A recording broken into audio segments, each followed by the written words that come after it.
Yo people, Makkuro here, and today is the day when the Stirling Moss comes into the Need for Speed world. Yes, it's the Mercedes-Benz SLR McLaren Stirling Moss review. And let me start with, I don't like how it looks from the front, I love how it looks from the back, and the awesome exhaust from the sides are like over 9,000 plus for awesomeness. Some say it may look ugly, some say it may need a roof, and I do have a point there, I have to say. But for me, this car is neither pretty nor ugly, it's just nice. Also, it costs, as you can see, 8,000 speed boost, and it comes equipped with quite a strange setup of street tuned parts. Of course, the shop ones. Why not?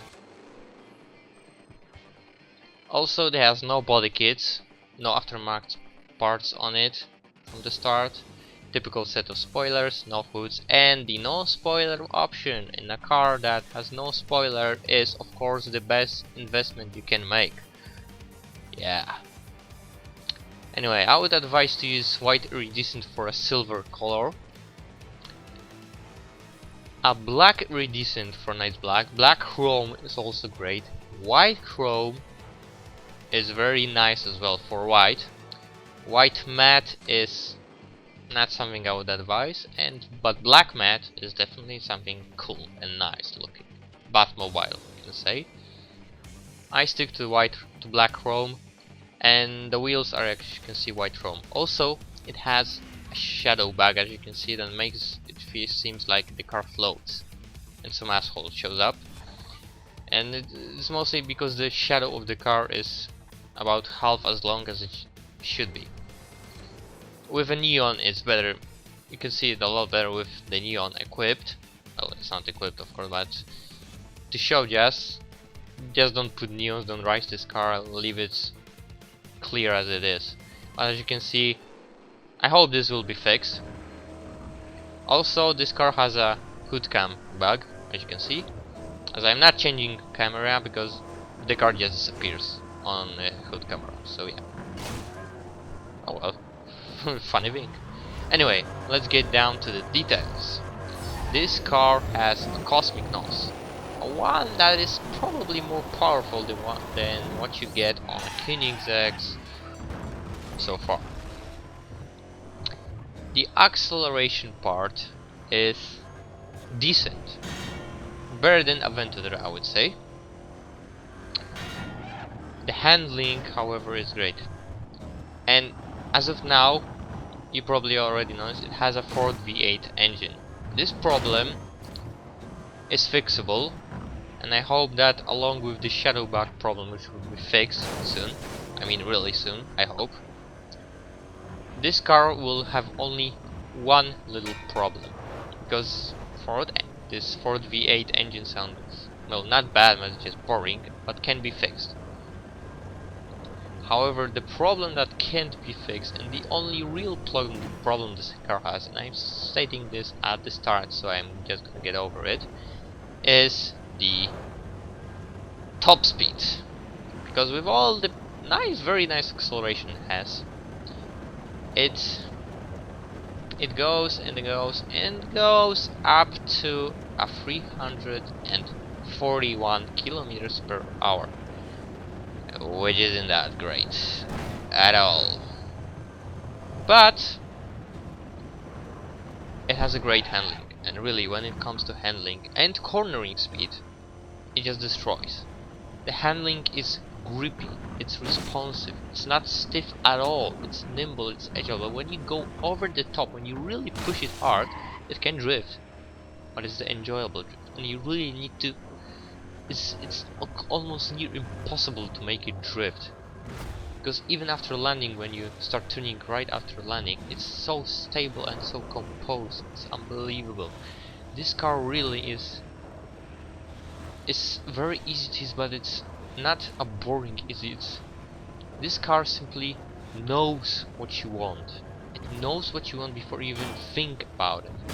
It just knows and delivers that what you want, even before you even think about it, before you even want to ask about it. This car just knows it. It's like a very old partner, a companion that you've been racing, playing with for years, and you can communicate without words. You both know what the other one wants to do, and so on. And this car is pretty much just like that. It's just the feeling it gives is undescribable. It's completely out of this game. And the time and performance for stock, 777 overall, nice overall for stock, is 3 minutes 31 seconds and 31 hundredths. Nice. Now when we come to the Team Escape, it's, even though you may think it has a ramming power, but that was just a fluke, it's light. If you don't know your way around Team Escape track, you're probably not gonna do well. I mean, you're gonna be stuck at... you're probably gonna get busted. Because this car is light. However, when you do know your track, when you're not a newbie to Team Escape, this and this comes very easy. And even when you do this, it isn't that bad. It's not a great car for ramming, but it's still not that bad, because it can outmaneuver many things. However, when you try Juggernaut on, things get a more interesting. As you can see, no problemo. It's very stable and composed, so it stays on the ground, so timing emergency evade is also a great thing for it. Now, I've put some parts on my Stirling Moss, and I've done a little acceleration test, and I can say that where it lags is from 200 and up, or lags. This acceleration is then just stable. It's just stable, the acceleration is stable and goes like that up to about the top speed. And the top speed with those powers is 351 kilometers per hour. Yes, this is the, like I said, the only problem. However, this car is about handling. So I took it on park boundary, single player mode. A bit of a fucking up here, which poses a bit of a problem on the main lap. However, I choose this track because it's mostly a high speed one, yes, but it composes of good corners, wall riding, grass cornering, a lot of things, even slow jumps, all the things you can find pretty much.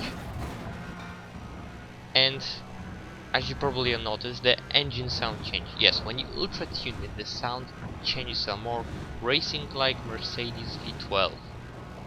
I have to say, this is the engine sound I really do enjoy. It feels really great, sounds really great, and the car really feels great. As to performance terms, like I said, the acceleration wise it's worse than a CCXR, it's worse than Agera, it's worse than Zonda King, it's worse than a Tractor. Yes, but I believe it's better than Aventador or the Veyron. I believe it's better in acceleration than those two, and in handling, and even on grass. Look how grippy it is on the grass. It's just so insanely good in corners. It's mind-blowing how well it can corner and how easy it is. It's just so well. It's so composed. So it's not stiff at all. It's grippy, but it's not stiff. It's the good.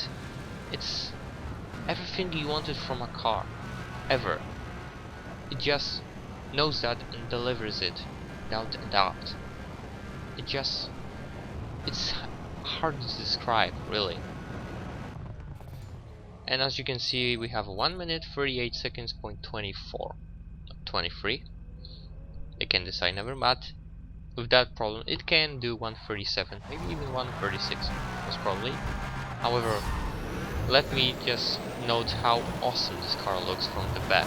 I mean, just look at CLK Black driving his white Stirling Moss in front of me. I'm like, damn, I wish I had that car. But then I look at mine and I think, I've done a great thing, I bought it. Seriously, if you're not having that car and you're racing against it, it's, at least for me, it's like, it would be like a hole in your fucking heart. It's like, why didn't you buy it? It's just awesome. And again, I know I said, but Just how this thing grips on the grass. It's amazing, it's unbelievable how good it is. I know EA is fuck logic, but still, this is something amazing. This car is just completely different from any other car in this game. It's something you never driven. It's really undescribable. It's so satisfying, so enjoyable.